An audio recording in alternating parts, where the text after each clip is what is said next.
جی अस्सलाम वालेकुम वरहमतुल्लाहि वबरकातुहू। स्पेन में वर्क वीज़े के परमिट के मतलब जो बात करनी है, उसमें कोई लंबी चौड़ी सिस्टम नहीं होता। उसमें बंदे का एफ आर सी बंदे को लेना होता है और मेडिकल सर्टिफिकेट लेना होता है।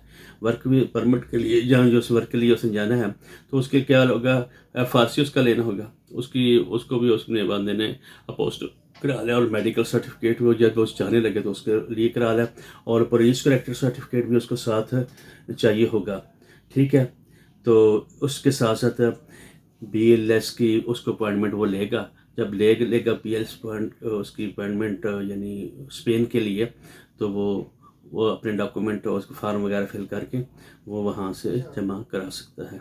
और इसके ये नेशनल वीज़ा में वर्क वीज़ा जो होता है ना, उसमें ये आपकी अपॉइंटमेंट होगी। नेशनल वीज़ा या वर्क वीज़ा, वहाँ से आप अपॉइंटमेंट आप बुक करेंगे। जो फैमिली के लिए तो EU की यानी आपने लेनी होती है ये अपॉइंटमेंट। इसमें नेशनल वीज़ा के लिए, वर्क वीज़ा के लिए या आपने अपॉइंटमेंट लेनी होती है। इन दोनों में फ़र्क रखे। मैं आप काम और कर रहे हो तो अपॉइंटमेंट और को बुक करते रहे हूँ।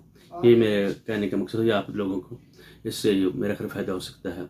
तो अगर अपॉइंटमेंट चाहिए हो, तो उसमें कोई हेल्प चाहिए हो, तो इंशाल्लाह हमारी सर्विसेज भी हाज़िर हैं। तो अपॉइंटमेंट के लिए हमारे खुसूसन यानी फैमिली या हमारी टीम बैठी होती है, तो वो सर्विसेज हम दे देते हैं उनके बहा पर उस बंदे के। अगर वैसे तो खुद ले, ये तो ज़रूरी है, वह आदमी स्ट्रगल पूरी खुद करे, कोई मसला नहीं है इतना।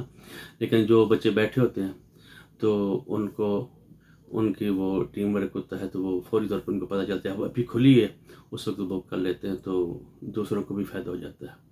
तो अगर ज़रूरत पड़े तो इंशाल्लाह हम भी सर्विसेज दे सकते हैं। हमारे बच्चे बैठे होते हैं, मैं खुद भी बैठ जाता हूँ। तो हमारे 30-40 साल से ये एक्सपीरियंस है, काम कर रहे हैं।